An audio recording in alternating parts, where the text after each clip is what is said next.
एक जमाने में कांजीपुर नाम के राज्य पर राजा चंद्रसेन का राज था, जिनके दो बेटे थे, जिनमें से एक का नाम लव और दूसरे का नाम कुश था।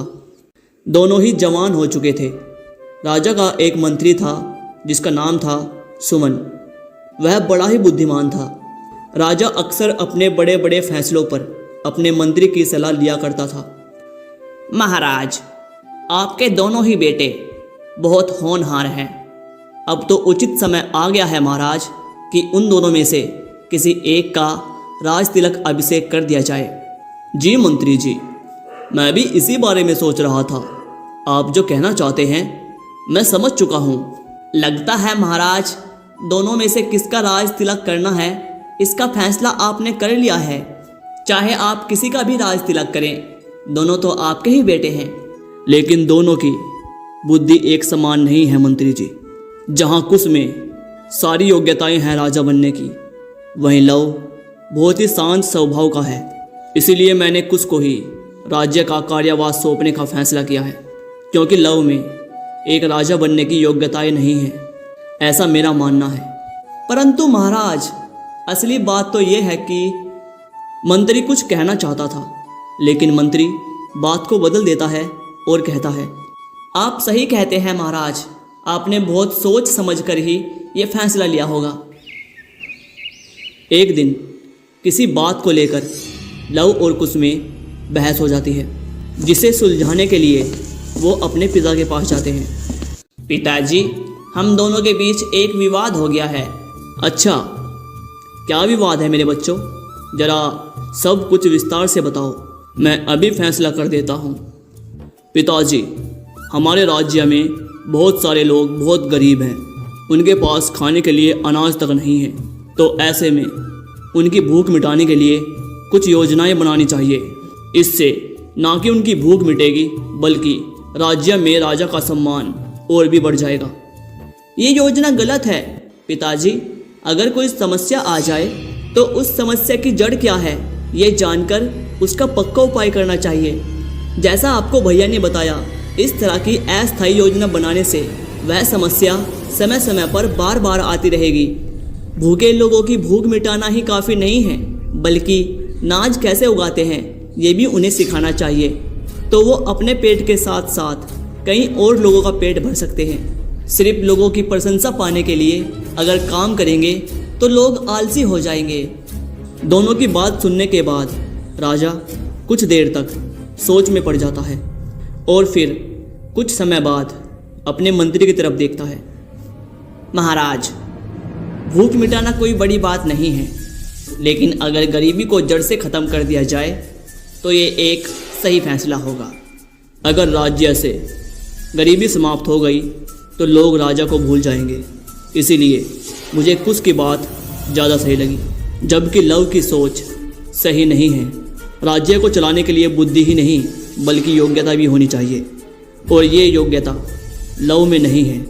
लव, अब तुम आगे से कोई गलत सलाह मत देना। मंत्री जी, कुश का राज तिलक करने के लिए तैयारी कीजिए। महाराज एक तरफ कुश का पक्ष लेते हैं और दूसरी तरफ लव की बात गलत ठहराते हैं और उसका अपमान भी करते हैं, और ये अपमान लव से सहन नहीं होता। इसीलिए वो किसी को बिना कुछ बताए एक दिन साधारण कपड़े पहनकर राज्य को छोड़कर चला जाता है। वो कई नगर और कई गांवों में घूमते घूमते एक दूसरे राज्य में पहुंच गया।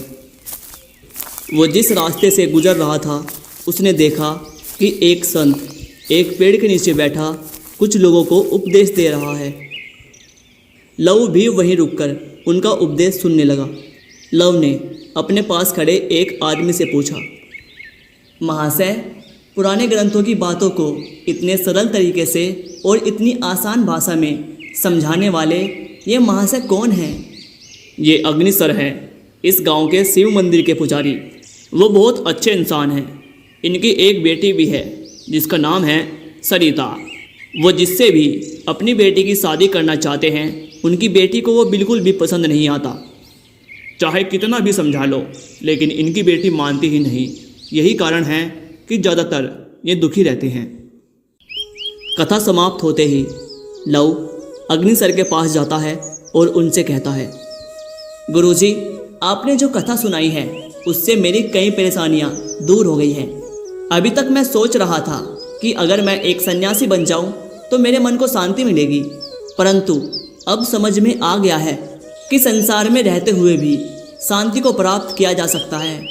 इसके लिए मैं आपको धन्यवाद देता हूँ। लव की बात सुनकर अग्नि सर लव से बहुत प्रभावित हुए और उन्हें पसंद करने लगे। बेटे, तुम्हारा नाम क्या है और तुम्हारे माता पिता कौन हैं और तुम कहाँ से आए हो? लव ने सच्चाई को छिपाते हुए कहा, बस मुझे इतना ही मालूम है कि मैं बचपन से बिना माँ बाप के रहा हूँ। इससे ज़्यादा मैं अपने बारे में और कुछ नहीं जानता। अगर तुम्हारा इस दुनिया में कोई नहीं है तो तुम मेरे घर पर आकर रह सकते हो। लव उनकी बात मान लेता है और उनके साथ उनके घर पर चल देता है। उनके घर पर उनकी बेटी सरिता, जिसे कभी कोई लड़का पसंद नहीं आता था, लेकिन लव को देखकर वह बहुत ही प्रभावित हुई। ऐसा लगा जैसे उसके मन में प्यार की ज्योति जलने लगी। एक दिन सरिता लव से कहने लगी कि क्या वो उसके साथ गांव के कुएं पर पानी भरने चलेगा। लव उसकी सहायता करने के लिए तैयार हो गया और उसके साथ गांव के कुएं पर पहुंच गया। सरिता जानती थी कि इस समय कुएं पर कोई नहीं आएगा, इसीलिए सरिता लव से कहती है, आमतौर पर मैं लड़कों को पसंद नहीं करती, इसीलिए मैंने आज तक शादी नहीं की, लेकिन तुम्हें देखकर मेरे मन में इच्छा जगी है। आज रात पिताजी किसी रिश्तेदार से मिलने किसी दूसरे गांव में जाने वाले हैं।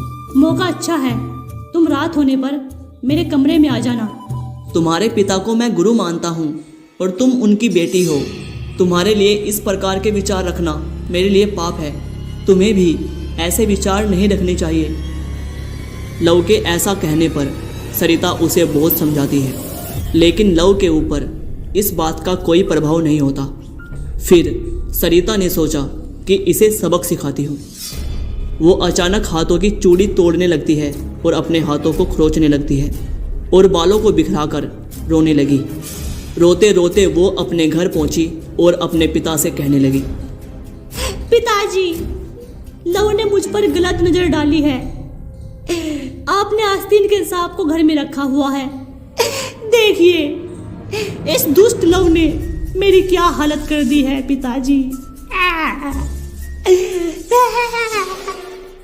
सरिता के पिता जानते थे कि सरिता लड़कों को पसंद नहीं करती, इसीलिए वो मान लेते हैं कि ये घिनौना काम लव ने किया है और शायद इसी इरादे से वो उनके घर पर आया था। दोनों पिता और पुत्री गांव के मुखिया के पास जा पहुंचे। मुखिया ने लव को भी वहां बुलाया। सरिता ने नाटक करते हुए झूठ को सच बनाकर मुखिया के सामने पेश किया। मुखिया ने जब इस बात के बारे में लव से पूछा तो लव ने कोई उत्तर नहीं दिया। मुखिया ने एक बार फिर से पूछा, लव, क्या तुम अपराधी हो? क्या तुमने ये अपराध किया है? सब कुछ सच सच बता दे, थोड़ी सजा कम हो जाएगी तेरी। अब भी समझा रहा हूं मैं तुझे, सब कुछ सच सच बता दे, नहीं तो लट धराऊंगा कुएं में। ऐसा फेरूंगा गांठ पे कि 7 पुश्ते याद रखेगी। मुखिया के सवाल का कोई भी उत्तर दिए बिना लव बिल्कुल शांत खड़ा रहता है। तू चुप क्यों खड़ा है? तू कुछ बोलता क्यों नहीं? तूने चुप्पी साध ली है। मुझे लगता है सच में ये अपराध तूने ही किया है, इसीलिए तुझे दंड मिलना ही चाहिए। सरिता गुरुजी की बेटी है, ये जानने के बाद भी तूने ये अपराध किया। न्याय के अनुसार तो तुझे इस अपराध का दंड ये मिलना चाहिए कि तेरे हाथ पैर कटवा कर फेंकवा देने चाहिए। लेकिन पता नहीं क्यों मेरा मन ये कहता है कि तू अपराधी नहीं है और सरिता के पास भी इस बात का कोई प्रमाण और गवाह नहीं है, इसीलिए मैं कोई फैसला नहीं ले पा रहा हूँ। जब मुखिया कोई भी फैसला नहीं ले पाया तो उसने इस मामले की पूरी जानकारी उस राज्य के राजा को दी। मुखिया जी, जब लव इस अपराध पर मौन है और सरिता ने अपनी गवाही दे दी तो आपको लव को दंड दे देना चाहिए था। महाराज, लव का शांत स्वभाव देखकर मुझे नहीं लगता वो अपराधी है। मेरे विचार से आप एक बार उन दोनों से मिले और फिर दोनों पक्षों की बात सुनकर एक सही फैसला करें। ठीक है, मैं इस बारे में विचार करूंगा। तुम अभी जा सकते हो। देव वर्मा की एक बेटी थी जिसका नाम था यमुना। वो बहुत ही ज़्यादा सुंदर थी और अक्लमंद भी। महाराज को जब भी कोई संदेह होता था तो वो अपनी बेटी यमुना से सलाह लेने आते थे। इस बार भी उन्होंने लव और सरिता का सारा मामला उसके सामने रखा। सारा मामला सुनने के बाद यमुना ने कहा, पिताजी, हमें उस संत, सरिता और लव को अपने पास बुलाना चाहिए और उनसे बात करनी चाहिए। उनसे बात करने के बाद ही पता चलेगा कि कौन अपराधी है और कौन निर्दोष। आप उन तीनों को राज दरबार में बुलाइए। यमुना के कहने पर राजा उन तीनों को राज दरबार में बुलाकर उनसे पूछताछ करता है। पिता और पुत्री राजा के सामने वही बात कहते हैं जो उन्होंने मुखिया के सामने कही थी। लेकिन लव का शांत स्वभाव देखकर राजा को भी संदेह होता है कि यह निर्दोष है। कोई ठोस सबूत ना होने पर लव को दंड देने का मन राजा देव वर्मा का नहीं हो रहा था, परंतु लव निर्दोष है इस बात का भी कोई प्रमाण नहीं था। तब राजा अपनी बेटी की तरफ देखने लगा। उनकी बेटी यमुना उन तीनों को वहीं रहने को कहकर अपने पिता के साथ खुद एक दूसरे कक्ष में गई। पिताजी, यदि ये समस्या हल करनी है तो इस मामले से जो भी जुड़ा है उनका आमना सामना करवाना होगा, तभी कोई सही फैसला ले सकते हैं हम। परंतु ये सब कैसे होगा पुत्री? आप ये सब मुझ पर छोड़ दीजिए पिताजी। आप उनसे कहिए कि फैसला सुनाने में 2 दिन का समय लगेगा, बाकी की व्यवस्था मैं कर लूंगी। ये कहकर यमुना मुस्कुराने लगी। फिर यमुना के आदेश के अनुसार सरिता और लव को राजमहल में ही 2 अलग अलग कमरों में ठहरा दिया गया। दोनों ही कमरे एक दूसरे के बिल्कुल ही पास थे। अभी तक इस अपराध का कोई गवाह नहीं मिला है, इसीलिए इस मामले में आप और मैं ही गवाह बनेंगे। आइए प्रमाण ढूंढते हैं। फिर यमुना अपने पिता को लव के कमरे के पास ले गई ताकि कुछ ठोस सबूत मिल सके। लव के कमरे के दरवाजे में एक छेद था जिसके अंदर से साफ साफ देखा जा सकता था कि कमरे में क्या हो रहा है। राजा ने जब दरवाजे के छेद से देखा तो लव बिल्कुल शांत दिखाई देता है और दूसरी तरफ सरिता कमरे में इधर उधर टहल रही थी। जब काफ़ी देर तक कमरे में कोई नहीं आता तो सरिता बेचैन होकर इधर उधर घूमने लगी और कमरे में इधर उधर टहलते हुए उसे एक दरवाज़ा दिखाई दिया जिसे जाकर वो खोलती है। कुंडी ना लगी होने के कारण दरवाज़ा आसानी से खुल जाता है। असल में इस दरवाजे का रास्ता लव के कमरे तक जाता है। जैसे ही वह अंदर गई उसने देखा लव बिल्कुल शांत बैठा हुआ था। सरिता ने इधर उधर नज़र दौड़ाई। जब उसे लगा कि उसके आसपास और कोई नहीं है तो सरिता लव के करीब जाकर कहने लगी, अब तो तुम्हें अवश्य ही दंड मिलेगा। तुमने मुझे ठुकराया है। मेरी सुंदरता पे तो लोग मरते हैं, पर तुमने मुझे ठुकरा दिया। अभी भी वक्त है। अगर तुम मेरी बात मान जाओ तो मैं अपनी झूठी शिकायत वापस ले लूंगी, वरना मेरा झूठ तुम्हारा प्राण ले लेगा। मेरे लिए दंड कोई बड़ी बात नहीं है। मैं सच्चा हूँ, मेरे लिए बस इतना ही काफ़ी है। परंतु मैं तुम्हारी अनुचित मांग को पूरी नहीं कर सकता। वो दोनों ये बिल्कुल भी नहीं जानते थे कि राजा बाहर खड़ा हुआ दरवाजे के छेद से सब कुछ देख रहा था। अगले दिन देव वर्मा सभी को राज दरबार में बुलाकर कहने लगा, सरिता, तुम एक कुटिल और दुष्ट लड़की हो, जबकि लव बिल्कुल निर्दोष है। सरिता की इच्छा जाप लव ने पूरी नहीं की, इसीलिए सरिता ने उस पर झूठा इल्जाम लगाकर उसकी झूठी शिकायत कर दी। होना तो ये चाहिए कि सरिता को दंड दिया जाए, परंतु सरिता के पिता को देखते हुए हम सिर्फ तुम्हें चेतावनी देकर छोड़ रहे हैं और साथ ही 2 किलो मोतीचूर के लड्डू के साथ लव को अपराध मुक्त किया जाता है। राजा ने सरिता और उसके पिता को जाने दिया, जबकि लव को वहीं अतिथि के रूप में रख लिया। वो लव को पसंद करने लगे थे और अपनी बेटी की शादी भी उससे करना चाहते थे। पहले तो लव ने यह प्रस्ताव अस्वीकार कर दिया, परंतु जब उसे पता चला कि यमुना की वजह से ही वो निर्दोष साबित हुआ है तो वो शादी के लिए तैयार हो गया। उन दोनों की बड़ी धूमधाम से शादी कर दी गई। शादी होने के बाद लव ने राजा देव वर्मा को अपनी सारी सच्चाई बताई।